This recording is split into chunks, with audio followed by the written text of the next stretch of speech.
რით დაიმახსოვრებს ამერიკის ისტორია ჯო ბაიდენს. რაწერია რუსულ-ირანული სტრატეგიული თანამშრომლობის ხელშეკრულებაში. ბრიუსელმა ილონ მასკს ევროპის შიდა საქმეებში ჩარევა დასდო ბრალად. მალტის პრემიერ-მინისტრი ჩვენს ლიდერების რუბრიკაში. სულ რამდენიმე წამში მოგიყვებით, მე ნუგზარ რუხაძე ვარ.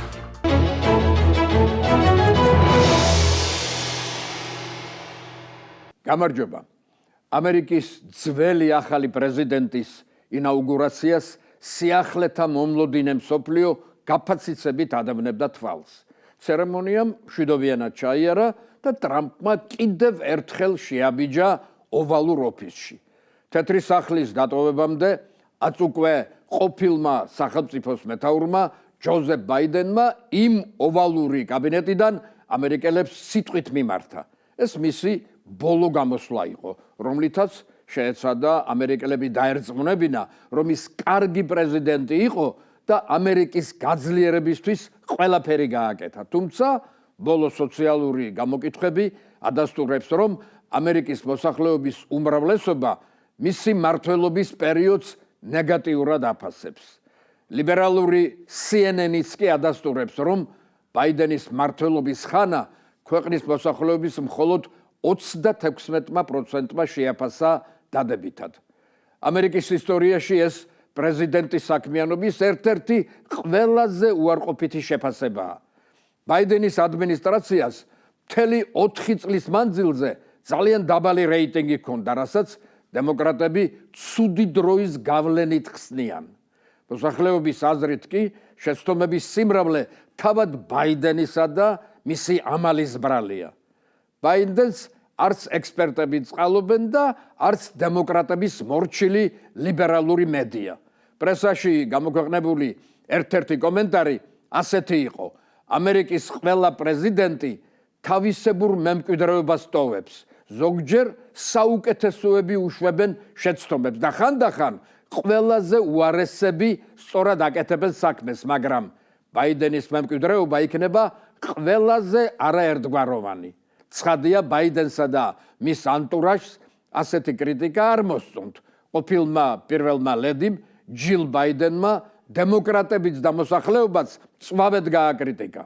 ასე თქვა, მომავალი თაობა ბაიდენის პრეზიდენტობის ხანას დადებითად შეაფასებსო.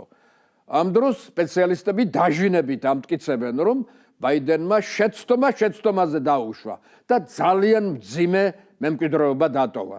მის უდიდეს შეცდომად 2021 წელს ავღანეთიდან ამერიკის სამხედრო ძალების ქაოსურ გამოსვლას მიიჩნევენ. მაშინ მსოფლიოს მოედო ქვეყნიდან ამერიკელების ნაჩქარევად გაქცევის კადრები, რომელმაც შესამჩნევად დააზიანა ამერიკის რეპუტაცია. მსოფლიოს თვალში ის სუსტ ქვეყნად წარმოაჩინა და უკრაინაში პუტინის აგრესია წააქეზა. ომის დაწყების შემდეგ კი რუსეთს რეკორდული რაოდენობის სანქციები დაუწესა, თუმცა ვერ გათვალა, რომ სანქციების თავი და ნაწილების გზები არსებობდა, რასაც რუსეთი თავის სასარგებლოდ გამოიყენებდა. შესაბამისად, სანქციებმა სათანადოდ ვერ იმუშავა. გლობალური სამხრეთი კი სერიოზულად დააზიანა, რამაც ამერიკის მიმართ განაწყენება გამოიწვია. ბაიდენს შეცდომა ჩაუთვალეს ისიც, რომ სათანადო რეაგირება ვერ მოახდინა ისრაელ-პალესტინის კრიზისზე, რის გამოც ახლო აღმოსავლეთში მდგომარეობა გართულდა. ბაიდენს დიდი გარღვევები ჰქონდა შიდა პოლიტიკაშიც. გაიზარდა ინფლაცია და ფასები. 2022 წელს ინფლაციის მაჩვენებელმა 9%-ს მიაღწია. ბაიდენის მწვანე პოლიტიკამაც საგრძნობლად დააზიანა ეკონომიკა და ფასების ზრდასაც შეუწყო ხელი. კატასტროფული მდგომარეობა იყო იმიგრაციის სფეროშიც. ბაიდენმა ფართოდ გაუღო კარი არალეგალურ მიგრანტებს, რამაც ქვეყანაში საშინელი ქაოსი შექმნა. ბაიდენის პრეზიდენტობის პირველი 3 წლის განმავლობაში ამერიკის სასაზღვრო აგენტებმა 6.300.000 არალეგალი შეაჩერა საზღვართან. მოიმატა კრიმინალმა. 2020 წელს მკვლელობათა რეკორდული მაჩვენებელი აღინიშნა. ბაიდენის გენდერულმა პოლიტიკამაც დიდი უკმაყოფილება გამოიწვია. Fox News-მა ის LGBT მომხრეთა პრეზიდენტად მონათლა. პოლიტექსპერტები ტრამპისა და კონსერვატორთა გამარჯვებას ბაიდენის ადმინისტრაციის უნიათობას მიაწერენ. ტრამპს ისიც დაეხმარა, რომ ბაიდენის ნაცვლად დემოკრატებმა ტრამპს ის უცნაური და უღიმღამო კამალა ჰარისი დაუპირისპირეს. ამერიკის ისტორიაში ყოფილ პრეზიდენტებს მათ დროს მომხდარ რაიმე გამორჩეულ ამბავთან ერთად იხსენებენ ხოლმე. მაგალითად, რიჩარდ ნიქსონს უოტერგეიტის სკანდალს უკავშირებენ, რონალდ რეიგანს ცივი ომის დამთავრებას და ასე შემდეგ. ბაიდენს კი ისტორია ქაოსური მმართველობითა და ლიბერალური წყობის დასრულებით დაიმახსოვრებს.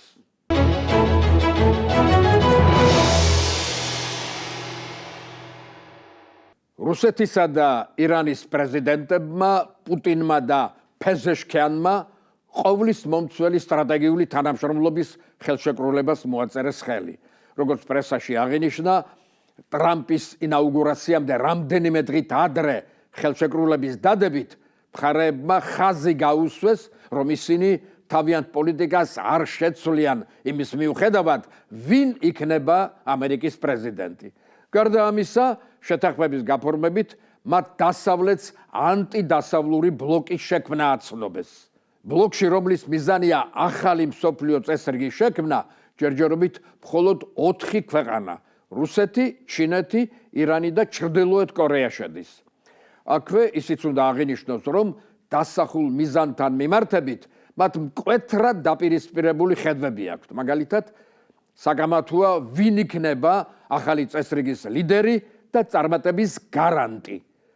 სიმბოლურად თუ ვიტყვით, ბლოკის წევრებს შორის იმხელა იდეოლოგიური განსხვავებაა, გეგონებათ სხვადასხვა სიჩქარით მოძრაობენ მიზნისკენ მიმავალ გზაზე.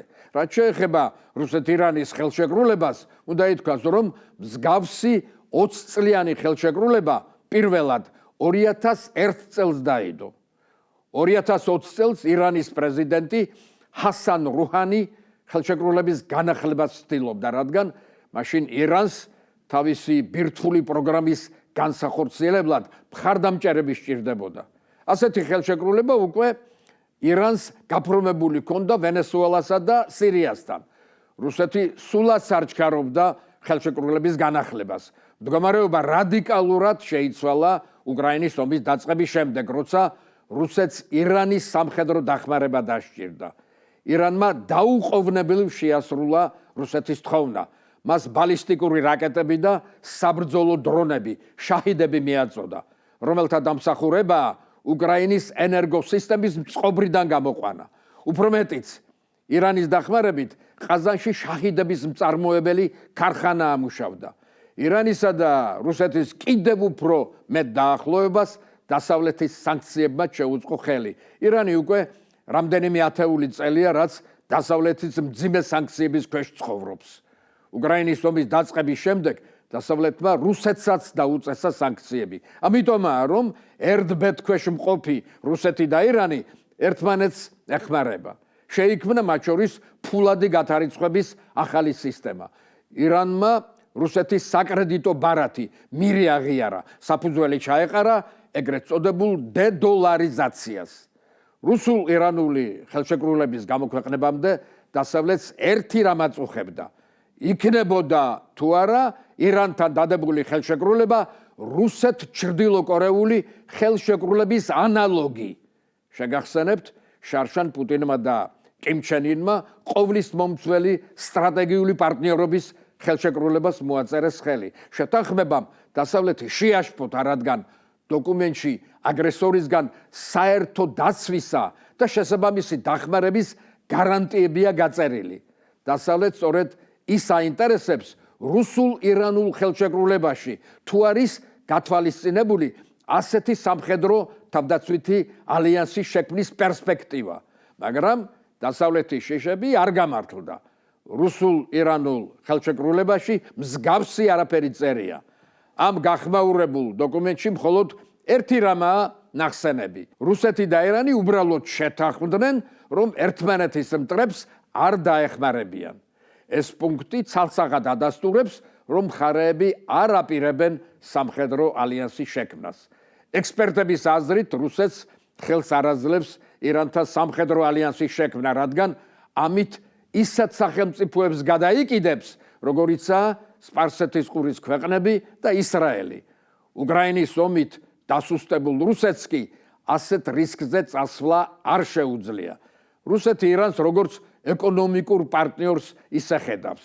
ეკონომიკურად ირანი სუსტ ქვეყნადაა მიჩნეული, ამიტომ მასთან ვაჭრობა რუსეთისთვის არც თუ ძალიან მომგებიანია. სტატისტიკაც ამას ადასტურებს. რუსულ-ირანული სავაჭრო ბრუნვა 5 მილიარდს არ აღემატება. ციფრი მიზერულია. თუ რუსულ-თურქულ და სპარსეთის ყურის ქვეყნების რუსეთთან სავაჭრო ბრუნვა შევადარებთ. რუსეთს ირანის გეოპოლიტიკური მდებარეობა უფრო აინტერესებს. მას ირანის გავლით ინდოეთისკენ მიმავალი გაზის მილსადენის გაყვანა და გლობალურ სამხრეთთან ვაჭრობისთვის ჩრდილო სამხრეთის სატრანსპორტო დერეფნის გახსნა აინტერესებს.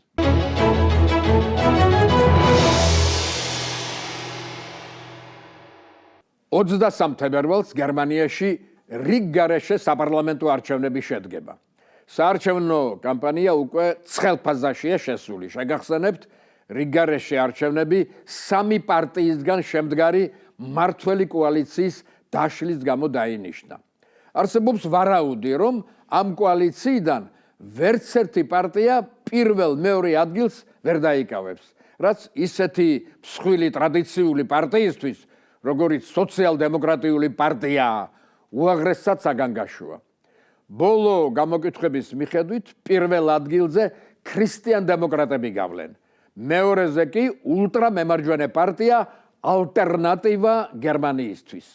ულტრამემარჯვენეების ასეთმა მაღალმა რეიტინგმა გერმანიის პოლიტიკური ისტაბლიშმენტი გააოცა და დააბნია. რას არ ეცადა ამ პარტიის გასაშავებლად გერმანიის პოლიტიკური ელიტა, რომელიც ამორჩეველს არწმუნებს, რომ ალტერნატივა გერმანიისთვის მხოლოდ შელამაზებული ძველი ნაცისტული პარტიაა და მეტი არაფერი, მაგრამ ამორჩეველი მათ მცდელობას ყურად არ იღებს, რადგან ყელში ამოუვიდათ ამორჩეველის მიმართ ლიბერალური ელიტის გულგრილობა. მდგომარეობა კიდევ უფრო გაამძაფრა ამერიკელმა მილიარდერმა ილონ მასკმა, რომელიც საქვეყნოდ აკრიტიკებს გერმანიის ახლანდელ მთავრობას და მხარს ულტრამემარჯვენეებს უჭერს. ილონ მასკს მიაჩნია, რომ გერმანიას მხოლოდ პარტია ალტერნატივა გერმანიისთვის გადაარჩეს. მან გერმანიის მოსახლეობას ურჩია, თუ არსებული მდგომარეობით უკმაყოფილო ხართ, ხმა ალტერნატივა გერმანიისთვის მიეცითო. მასკის ულტრამემარჯვენეების მიმართ ასეთმა ანგაჟირებამ ბუნდესკანცლერი ოლაფ შოლცი და ბრიუსელის ელიტა გააცოფა. შოლცმა მწვავედ გააკრიტიკა ილონ მასკი. გერმანიის ვიცე-კანცლერისა და მწვანეთა პარტიის ლიდერის რობერტ ჰაბეკის განცხადებით, ილონ მასკის მიერ ულტრამემარჯვენე ძალების მხარდაჭერა ლოგიკურია, რადგან ეს პოლიტიკური ძალები ევროპას ასუსტებს. მასკს კი სურს ევროპა დასუსტდეს და მას საკუთარი შეხედულებები მოახვიოს თავს. ბრიუსელი მასკის კრიტიკაში კიდევ უფრო შორს წავიდა. ევროკომისიამ მას ევროპის შიდა საქმეებში ჩარევა დააბრალა. ცნობილმა ფრანგმა პოლიტიკოსმა და ყოფილმა ევროკომისარმა ტიერი ბრეტონმა საფრანგეთის ტელევიზიით მასკის შესახებ სკანდალური აზრები გაახმოვანა. მისი აზრით, მასკის ნაირები პუტინის მსგავსად იქცევიან, ცდილობენ რა ქაოსი დათესონ ევროპაში. ეს მათი ჰიბრიდული ომია ჩვენს წინააღმდეგ და ასე თუ გაგრძელდა გერმანიის არჩევნებში ზუსტად ისე უნდა ჩავერიოთ, როგორც რუმინეთის არჩევნებში ჩავერიეთო. ბრეტონმა რუმინეთის ბოლო საპრეზიდენტო არჩევნები იგულისხმა, რომელშიც პირველ ადგილზე კონსერვატორი და ევროსკეპტიკოსი გადიოდა. შედეგად დიდი სკანდალი აგორდა და რუმინეთის პოლიტიკურმა ელიტამ არჩევნების შედეგები გააუქმა. გერმანიის მთავრობამ ბრეტონის ამ განცხადებაზე კომენტარი არ გააკეთა, მაგრამ გერმანელმა ულტრამემარჯვენეებმა მწვავედ გააკრიტიკეს ბრეტონის ინტერვიუ. აღნიშნეს რა, რომ ზუსტად ასეთი აზრები უთხრის ძირს დემოკრატიას. ილონ მასკი კი მიუხედავად ყველაფრისა განაგრძობს ულტრამემარჯვენეების დახმარებას. მან თავის სოციმედიაში ალტერნატივა გერმანიისთვის ლიდერთან, ალისა ვაიდელთან პოლიტიკური საუბარი ინტერვიუ მოაწყო, რომელიც პირდაპირ ეთერში მიმდინარეობდა და მილიონობით მაყურებელი ჰყავდა. ინტერვიუს ულტრა მემარჯვენეებისთვის პოზიტიური ეფექტი ჰქონდა და მათი რეიტინგი რამდენადმე გააუმჯობესა. მეორე მხრივ, ევროპელი ექსპერტები ამბობენ, რომ მასკის დახმარება ბევრს არაფერს ნიშნავს. მათი აზრით, ბოლო წლებია მთელს ევროპაში ისედაც შეინიშნება ულტრა მემარჯვენე ძალების მომძლავრების ტენდენცია. რაც შეეხება მასკის პოზიციას, საინტერესოა იტალიის პრემიერ-მინისტრის ჯორჯა მელონის აზრი. მასკი არ ერევა არჩევნებში. მან უბრალოდ საეთერო დრო დაუთმო ამ პარტიას, რადგან ლიბერალური ელიტა მათ აზრებს ახშობს. ბრიუსელს მასკი ჯორჯ სოროსში შეეშალა. სწორედ ის ერეოდა ხოლმე ევროპის ქვეყნების არჩევნებში, განაცხადა მელონიმ. მალტა სიცილიის სამხრეთით მდებარე პატარა სახელმწიფოა, რომელიც ხმელთაშუა ზღვის ერთ-ერთ არქიპელაგზეა განლაგებული. ამ უძველესი ქვეყნის მოსახლეობა 9 მილიონზე მეტია. ქვეყანაში ორი ოფიციალური ენა მოქმედებს: ინგლისური და მალტური. ეს სიცილიურ-არაბული ენა ლათინური დამწერლობით ერთადერთი სემიტური წარმოშობის ენაა ევროკავშირში.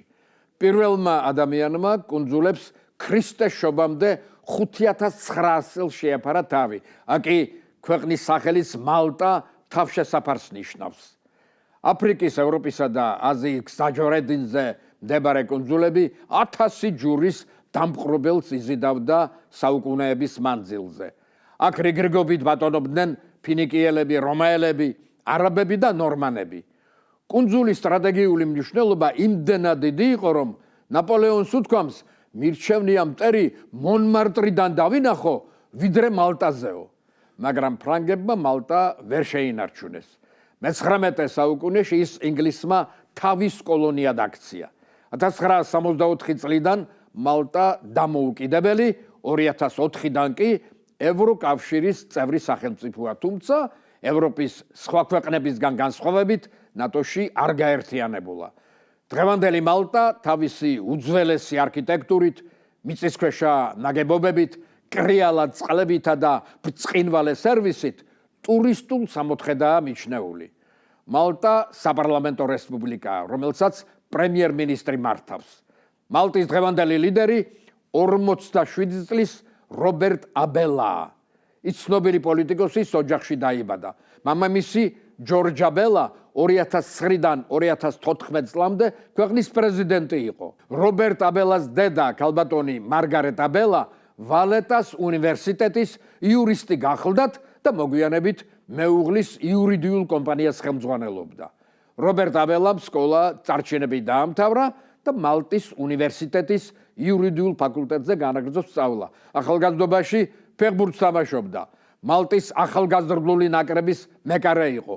ფეხბურთს რომ თავი დაანება, პროფესიული კულტურისტი გახდა. უმაღლესის დამთავრების შემდეგ 2000 წელს ნოტარიუსის ლიცენზია მიიღო და მალე იურისპრუდენციის დოქტორის ხარისხიც მოიპოვა. რობერტ აბელამ პირველი სამუშაო გამოცდილება, როგორც იურისტმა, სახელმწიფო სტრუქტურებში მიიღო. სხვადასხვა დროს მალტის სხვადასხვა მუნიციპალიტეტის იურისკონსულტად მუშაობდა. ბოლოს ოჯახის კუთვნილ იურიდიულ კომპანიაში შეუდგა საქმიანობაში. მამის რჩევით რობერტ აბელა ქვეყნის პოლიტიკურ ცხოვრებაში ჩაება. მამის კვალდაკვალ ლეიბორისტული პარტიის აქტიური წევრი გახდა. კარიერის დასაწყისში პარტიულ აპარატში მუშაობდა. მისი ხელმძღვანელობით პარტიამ არაერთი საჭირო პროგრამა შეიმუშავა. 2008 წელს რობერტ აბელა მამის საარჩევნო შტაბს მეთაურობდა, თუმცა ჯორჯ აბელამ შიდა პოლიტიკურ არჩევნებში მარცხი განიცადა. 2013 წელს ლეიბორისტულმა პარტიამ ჯოზეფ მუსკატის ხელმძღვანელობით არჩევნები მოიგო და მართველი პარტია გახდა. ახალმა პრემიერ-მინისტრმა რობერტ აბელა თავისი კაბინეტის იურისკონსულტად დანიშნა. 2017 წლის საპარლამენტო არჩევნები ისევ ლეიბორისტულმა პარტიამ მოიგო და 39 წლის რობერტ აბელა ქვეყნის პარლამენტის წევრად აირჩიეს. იმავე წელს მალტაში ცნობილი ჟურნალისტი მოჰკლეს, რამაც მთელ მსოფლიოში უდიდესი რეზონანსი გამოიწვია. 2017 წლის 16 ოქტომბერს დილით ჟურნალისტი დაფნი კარუანა გალიცია სახლიდან გავიდა და თავის მანქანაში ჩაჯდა, რომელიც დაქოქვიდან რამდენიმე წამში აფეთქდა. როგორც გამოძიებამ გაარკვია, ავტომობილში დისტანციური ასაფეთქებელი მოწყობილობა იყო დამონტაჟებული, რომელიც მკვლელებმა მობილური ტელეფონის გამოყენებით აამოქმედეს. მალტელი ჟურნალისტი ქალი კორუფციასთან დაკავშირებულ საქმეებს იძიებდა. განსაკუთრებული ცნობადობა პანამის დოკუმენტებზე მუშაობით შეიძინა, რომელმაც ფარდა ახადა მსოფლიოს არაერთი პოლიტიკური ლიდერის კონტაქტებს ოფშორებში დარეგისტრირებულ კომპანიებთან. დაფნი კარუანა გალიცია ჯოზეფ მუსკატსა და მის მეუღლეს ოფშორულ გარიგებებში სდებდა ბრალს. მის მიერ მოპოვებული ინფორმაციის საფუძველზე მალტის პრემიერ-მინისტრისა და მისი ოჯახის სავარაუდო კორუფციული საქმიანობის შესახებ გამოძიება დაიწყო, მაგრამ სასამართლომ ბრალდებები გააბათილა. მკვლელობასთან დაკავშირებით 8 ადამიანი დააკავეს. დედაქალაქ ვალეტაში ანტისამთავრობო აქციები გაიმართა. 1000-ობით ადამიანი გამოვიდა გარეთ, რომლებიც პრემიერ-მინისტრის გადადგომას მკვლელობისა და კორუფციის საქმეების სათანადო გამოძიებას ითხოვდნენ. 2019 წლის 1 დეკემბერს პრემიერ-მინისტრმა ჯოზეფ მუსკატმა თანამდებობის დატოვების შესახებ ოფიციალური განცხადება გააკეთა და პარტიის ლიდერის პოსტიდანაც გადადგა. მუსკატის გადადგომის შემდეგ პოლიტიკური კრიზისის აღკვეთის მიზნით ლეიბორისტულმა პარტიამ ლიდერის პოსტზე არჩევნები გამოაცხადა, რომელშიც რამდენიმე კანდიდატი მონაწილეობდა. ყოფილმა პრემიერმა და პარტიის პოლიტბიურომ მხარი ვიცე-პრემიერ კრის ფირნს დაუჭირა, რამაც მალტის მოსახლეობას გაანაწყენა და პარტიის წევრებიც, რადგან ფირნსაც მიჰყვებოდა კორუფციული სკანდალების შლეიფი. რობერტ აბელამ დრო იხელთა და არჩევნებში თავისი კანდიდატურა წამოაყენა. მას საზოგადოება ახალგაზრდა ნიჭიერ და კორუფციულ სკანდალებში გაუსრელ პოლიტიკოსად იცნობდა. ამიტომ დიდი მხარდაჭერა მიიღო. 2020 წლის 20 იანვარს არჩევნები ჩატარდა, რომელიც რობერტ აბელამ დამაჯერებლად მოიგო და ლეიბორისტული პარტიის ლიდერი გახდა. შესაბამისად, ქვეყნის მე-14 პრემიერ-მინისტრადაც აირჩიეს, მაგრამ რობერტ აბელას გაზაფხულზე ახალი საპარლამენტო არჩევნები ელოდა. მან ბრწყინვალე საარჩევნო კამპანია ჩაატარა და კიდევ ერთხელ გაიმარჯვა. რობერტ აბელა ბედნიერ ქორწინებაშია. მისი მეუღლე ლიდია აბელა ზერეფა ცნობილი იურისტია. წყვილმა ერთმანეთი სტუდენტობის დროს გაიცნო. მათ ერთი ქალიშვილი ჰყავთ. დღეს სამით დავასრულებ. მადლობა ყურადღებისთვის. მე ნუგზარ უხაძე ვარ და მომავალ შაბათს ისევ ერთად ვართ. ნახვამდის.